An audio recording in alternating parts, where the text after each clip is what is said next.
आप सभी को पता है कि भारत में कई प्रकार के आदिवासी समुदाय मूल रूप से निवास करते हैं। इन आदिवासी समुदायों में कुछ एक ऐसे समुदाय भी मूल रूप से निवास करते हैं जिनको भारत सरकार के द्वारा विशेष रूप से कमजोर जनजाति की श्रेणी में रखा गया है, जिनको हम पीवीटीजी के रूप में जानते हैं। आज मध्य प्रदेश की पीवीटीजी जनजाति के बारे में चर्चा करेंगे। मध्य प्रदेश में 3 जनजातियों को विशेष रूप से पिछड़ी हुई जनजातियों की श्रेणी में रखा गया है। उन जनजातियों का नाम है बेगा, भारिया और सहारिया।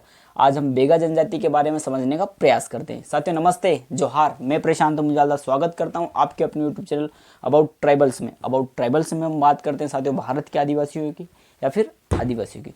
साथियों बेगा आदिवासी समुदाय को भारत में मेडिसिन मैन के नाम से जाना जाता है।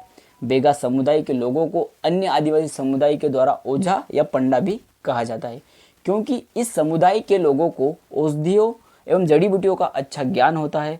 बेगा आदिवासी समुदाय सघन वनों में निवास करते हैं एवं सघन वनों के आसपास में जल की मात्रा अत्यधिक होती है। उस जल में फ्लोराइड की मात्रा अधिक होती है, तो फ्लोराइड युक्त पानी पीने से बेगा आदिवासी समुदाय के दांत खराब होने लगते हैं, मतलब कि उनको डेंटल प्रॉब्लम अत्यधिक होती है। कई सारी बीमारियों का भी सामना करना पड़ता है। इसके अलावा बेगा आदिवासी समुदाय के लोगों को एक डिजीज़ भी हो जाती है जिसका नाम है नोक-निस सिंड्रोम, जिसकी वजह से उनके घुटनों में प्रॉब्लम होती है। इसके अलावा घेंगा रोग भी हो जाता है।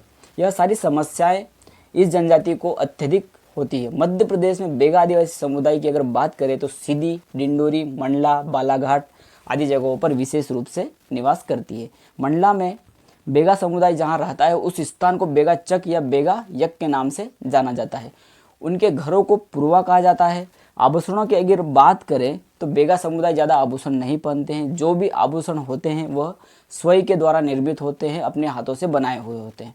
अभी धीरे धीरे समय के साथ परिवर्तन देखने को मिलता है। महिलाएं सर पर फुंदरी नामक आभूषण अपने सिर पर धारण करती है, जिससे उनकी सुंदरता में निखार आ जाती है। इतिहास के पन्नों में अगर बात करें तो 1206 से 1526 तक दिल्ली सल्तनत का दौर माना जाता है। इस समय काल में कई सुल्तानों ने राज किया। उस समय मजदूर एवं गुलामों की पहचान करने के लिए नाक में छेद कर दिया जाता था एवं कुछ पहना दिया जाता था। उस समय से लेकर अब तक नाक में छेद करने की परंपरा चलती आ रही है, परंतु बेगा समुदाय में नाक में छेद करने की परंपरा अभी भी देखने को नहीं मिलती है, बहुत कम लोगों में देखने को मिलती है। अतः हम कह सकते हैं कि बेगा जनजाति जो है वो दिल्ली सल्तनत के पहले से ही अस्तित्व में है। इस समुदाय में गोंदनी की परंपरा भी प्रचलन में है। इस समुदाय की नृत्य की अगर बात करें तो इसमें कर्मा डांस, सेला गोंडी, परधोनी, रीना आदि प्रमुख नृत्य देखने को मिलते हैं। कर्मा नृत्य सबसे ज़्यादा लोकप्रिय वाला नृत्य है। कर्मा डांस को Guinness book of world record में नाम दर्ज कराया गया है। अन्य जीवन शैली की अगर बात करें या फिर कृषि की बात करें तो यह जनजाति झूम खेती करती है। झूम कल्टीवेशन में जंगल के कुछ हिस्से को काट कर उसमें आग लगा दी जाती है एवं कुछ समय तक खेती की जाती है। यह जनजाति खेतों में हल का प्रयोग नहीं करती है, क्योंकि यह जमीन को अपनी माँ मानती है। प्रकृति से यह लोग उतना ही लेते हैं जितना उनको ज़रूरत रहती है। यह लोग अधिक उपजाऊ करके पैसे बनाने का नहीं सोचते एवं अन्य किसानों की तरह नहीं सोचते। खान पान में अगर बात करें तो समुदाय सुबह के भोजन को बासी कहते हैं, दिन में यह पेज पीते हैं एवं रात के खाने को ब्यारी कहा जाता है। त्योहारों की अगर बात करें तो इस समुदाय में पोला उत्सव बड़ी धूमधाम से मनाया जाता है। यह उत्सव फसल कटाई के बाद या फिर उस समय मनाया जाता है, फसल कटते समय। पोला उत्सव के बाद दूसरे दिन नर्मदा उत्सव मनाया जाता है, जिसमें समुदाय के उन जनजाति के प्रमुख बुजुर्गों द्वारा अपनी औषधि एवं जड़ी बूटियों का ज्ञान दिया जाता है आने वाली पीढ़ी को। पोला उत्सव में फसल काटने के बाद में महुआ की शराब पूरे खेत में छिड़की जाती है।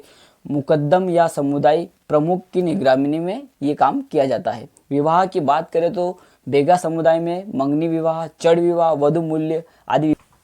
देवताओं में इस जनजाति के लोगों को साज के पेड़ की पूजा करते हैं। मान्यता है कि इस पेड़ में उनके देवता बड़ा देव का वास होता है। इसके अलावा यह जनजाति दूल्हा देव आदि देवताओं की भी पूजा करती है। साथियों, यह थी बेगा आदिवासियों के बारे में सामान्य से चर्चा। मध्य प्रदेश के अलावा अन्य राज्यों में भी यह जनजाति मूल रूप से निवास करती है। यह मध्य प्रदेश में विशेष पिछड़ी जनजाति की श्रेणी में आती है। इन जनजातियों पर विशेष ध्यान दिया जाता है। इस प्रकार से हम अन्य पिछड़ी जनजातियों के बारे में चर्चा करेंगे। अब मुझे दीजिए इजाज़त। हमारे YouTube चैनल को लाइक करें, शेयर करें, सब्सक्राइब करें। धन्यवाद। आपका दिन शुभ हो।